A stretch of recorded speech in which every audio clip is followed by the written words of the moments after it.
presenting the award today to Cindy Sheehan. The media has done Cindy Sheehan a disservice. They have mocked her and they have bent the truth. I read an article a while back titled "Shame on You." They mocked her when she was obviously grieving after she sacrificed her son. The government does not have the dignity to allow our fallen heroes a proper return in the light of the day. Shame on them. Cindy's simple mother's question is, regarding the death of her son, have still gone unanswered. Shame on them. This award to Cindy is for promoting awareness and peace in the most unpeaceful environment, in the spotlight.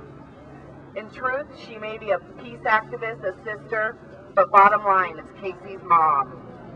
And on behalf of Military Families Speak Out, I present this 2007 Oscar for Peace to Cindy Sheehan, accepting on her behalf her sister, Dede Miller.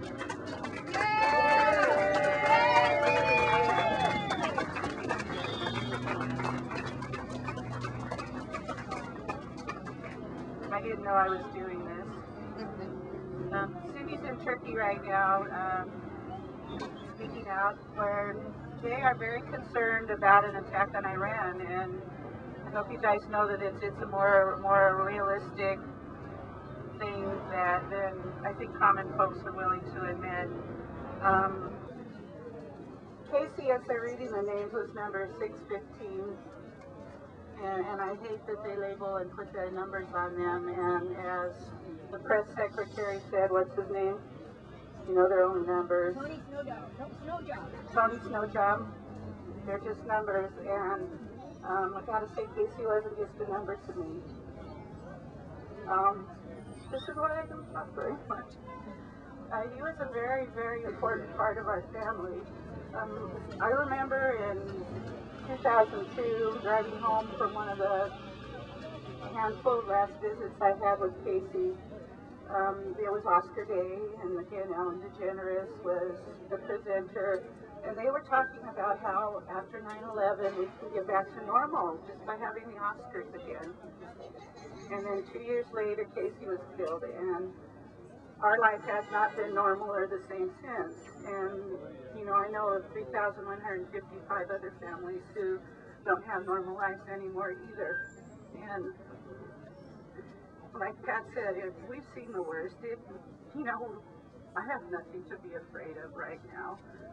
You know, I guess maybe that's why we are, and excuse the term, balls to the walls. You know, that's why we're out there getting arrested.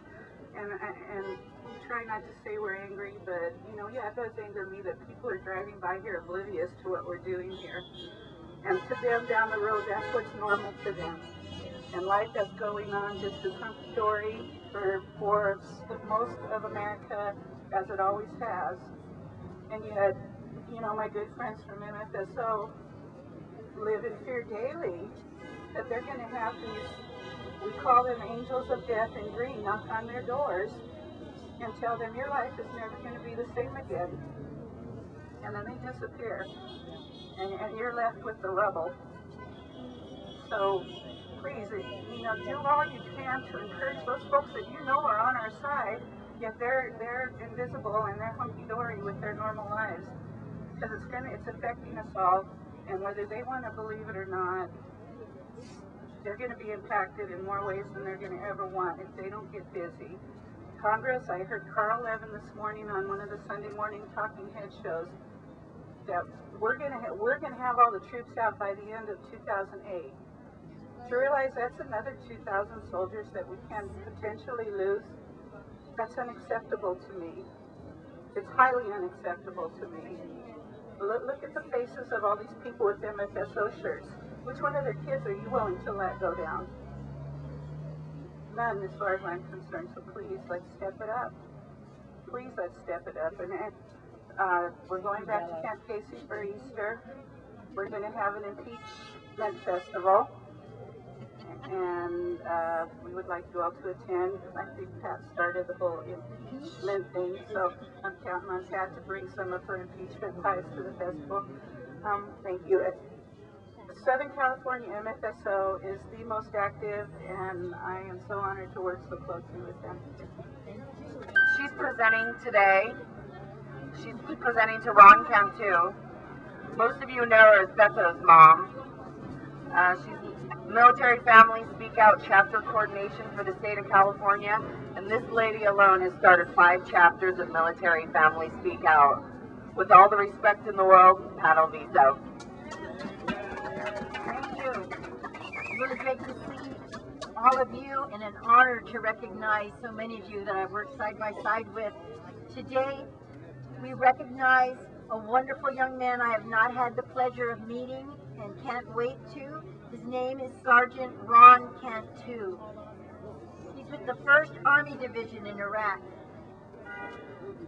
He's also a member of Iraq Veterans Against the War, and he's helped to promote and deliver the appeal for redress while he is serving in Iraq.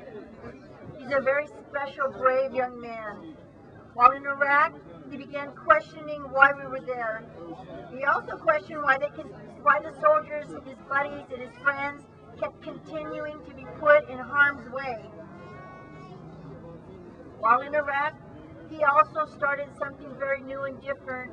He created a way for soldiers to speak out by creating a website for them. By doing so, this website called soldiersvoices.net created an avenue for our soldiers to tell the truth and let other people write back to soldiers that are serving very diligently, very bravely, and honorably, but still needing to talk to people about the true cost of war. He is a great brother and son. I know this because I have had the honor of meeting his sister, who speaks for him here in the U.S.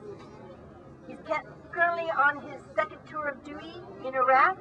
I know he'd be proud to accept this award on his behalf.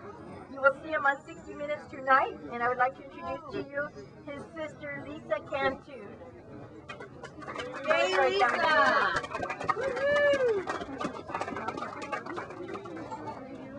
Hello, everyone. I'm very nervous, but I do have a letter that Ron sent me a few days ago that he wants me to read to you.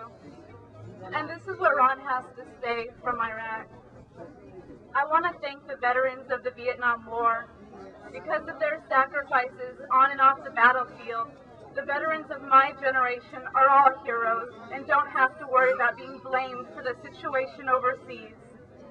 It will be up to my generation to remind the people of the United States on the eve of the next unnecessary conflict that our nation's fighting men and women volunteer in order to make a difference in the lives of our nation's citizens, and not just to throw their lives away for the financial gain of a few individuals greedy enough to profit at whatever the cost. It is the duty of every citizen of any nation at war to constantly pressure their government to bring about a speedy resolution to any war for the benefit of all countries involved, as well as the planet as a whole. Thank you all for this honor. And please, when you go home tonight, if you're watching the Academy Awards, please watch 60 Minutes, because those soldiers, those servicemen and women that have put themselves out there at the risk of public ridicule and at the risk of being discredited, felt they had no other choice, because so far they haven't listened to peace activists, they're not listening to the families, they're not listening to the returning Iraq vets, so they have to listen to the ones fighting this war themselves. So please, everyone, watch 60 Minutes tonight. Thank you. Yay!